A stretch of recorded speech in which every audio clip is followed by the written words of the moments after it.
اگلا سوال شیخ خصی جانور کی قربانی کے بارے میں ہے۔ بعض لوگ یہ مغالطہ بازی سے کام لیتے ہیں اور عام لوگ بھی بیچارے الجھن کا شکار ہو جاتے ہیں۔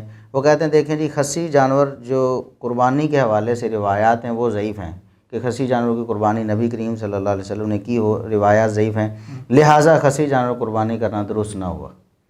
اچھا نہیں، خصی جانور کی قربانی پر اجماع ہے۔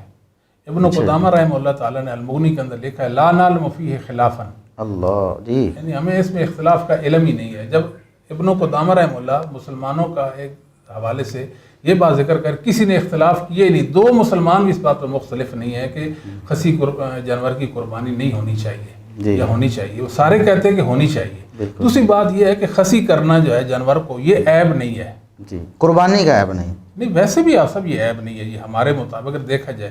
اس کی وجہ کیا ہے کہ شریعت نے ایک تو اسے روکا نہیں، یعنی خصی کرنے سے منع نہیں کیا ہے۔ دوسری بات یہ ہے کہ خصی کی اجازت موجود ہے۔ اگر کوئی آدمی کسی جانور کو خصی کرتا ہے گناہگار تو نہیں ہے نا، اس نے جائز اور درست کام کیا ہے۔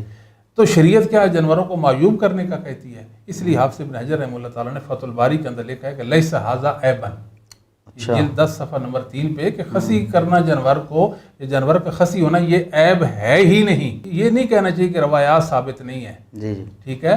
اگر یہ مطلب عیب ہے، اگر مان لیجئے کسی کی بات کہ یہ عیب ہے، ہر عیب قربانی میں مانے نہیں، وہی عیب قربانی میں مانے ہوں گے جن پر شریعت نص اور دلیل قائم کرتی ہے۔ تو یہ ایک سمپل سی بات ہے۔ میں سمجھتا ہوں کہ اس میں مسلمانوں کو اختلاف ہی نہیں کرنا چاہیے، یہ جاہل لوگوں کی گھڑنتلے ہیں۔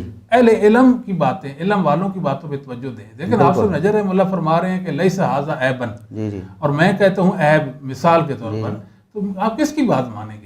آج بھی علماء جو ہیں وہ تو اختلاف نہیں کرتے، بعض ایسے لوگ جن کا علم سے تعلق نہیں ہے جی بالکل، یا بے استادے ہیں، وہ اس طرح کی باتیں لوگوں میں مشہور کرتے ہیں، روایات ایک دو لکھ کے بھیج دیں یہ ضعیف ہیں لہٰذا قربانی، کتابیں لکھ دی ہیں، کتاب بھی سنا ہے کہ کسی بندے نے لکھی ہے جی، کوئی جاہل مطلق ہوگا۔ دیکھیں جی ہم نے تو روایات کبھی پیش ہی نہیں کی ہے، ہاں جی، ہماری دلیل ہی نہیں۔ جی دوسری بات ہے کہ ہمیں کوئی کیوں بتائے گا یہ روایت صحیح اور ضعیف ہے؟ اللہ نے ہمیں علم دیا، سمجھ دی ہے، ہم اللہ سے ڈر کر روایات کی جو ہے نا وہ کرتے ہیں پڑتال، ان کی تحقیق کرتے ہیں، تو ہمیں پتہ ہے وہ ثابت نہیں ہے۔ جب ثابت نہیں ہے تو ہم پیش نہیں کرتے، جب پیش نہیں کرتے تو وہ کیوں کہتے ہیں یہ ضعیف ہے؟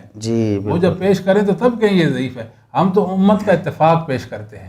یعنی ایک تو پہلی بات تو صحیح ہے کہ جو شریعت نے بتایا نا کہ عیوب یہ ہیں، ان میں سے یہ نہیں، اربع لا تجوز فی الاضاحی، بالکل، تو یہ محمد صلی اللہ علیہ وسلم کی مخالفت ہے کہنا کہ نہیں یہ بھی عیب ہے، جب آپ نے فرمایا کہ یہی عیب ہیں جو قربانی میں مانے ہیں۔ بالکل، آپ بجا فرماتے ہیں کہ یہ تو ایک جسارت ہوئی نا، یعنی شریعت سازی کے معاملہ میں چلا جائے، جس کو اللہ کے نبی صلی اللہ علیہ وسلم قربانی کے لیے کوئی مسئلہ نہیں قرار دیتے، ایک مسلمان اٹھ کھڑا ہوتا ہے کہتے ہیں یہ بھی ایک مسئلہ ہے، ایسے جانور کی قربانی درست نہیں ہے، تو وہ ایک ہمت سے کام لے رہا ہے، اس کو یہ ہمت نہیں کرنی چاہیے۔ اور اس پہ پھر اجماع امت کی بھی خلاف ورزی، جیسا کہ ابن قدامہ رحمہ اللہ نے نقل کیا ہے، تو ان تک تو ابن قدامہ رحمۃ اللہ علیہ ان تک تو کسی مسلمان نے اختلاف نہیں کیا، بعد میں اگر کسی نے کیا ہو اب بھی علماء نہیں کرتے، بعض جہلا کرتے ہیں۔ بالکل، امام احمد نمبر رحمہ اللہ نے بول کر کہا ہے ارجو ان لا یکون بہ باس، جی مطلب میں یہی امید کرتا ہوں اس میں تو کوئی حرج والی بات ہی نہیں ہے۔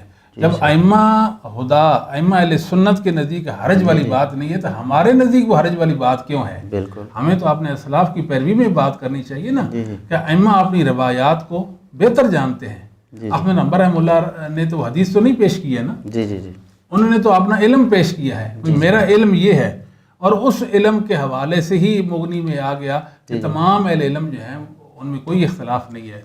تو بات تو بہت واضح ہے، پتہ نہیں ہمارے بھائیوں کو اس میں کیوں اشکال واقع ہو جاتا ہے اور جہلوں کی باتوں پہ کان دھرتے ہیں۔ کیا دین جہلوں سے لیں گے یا علم والوں سے؟ جی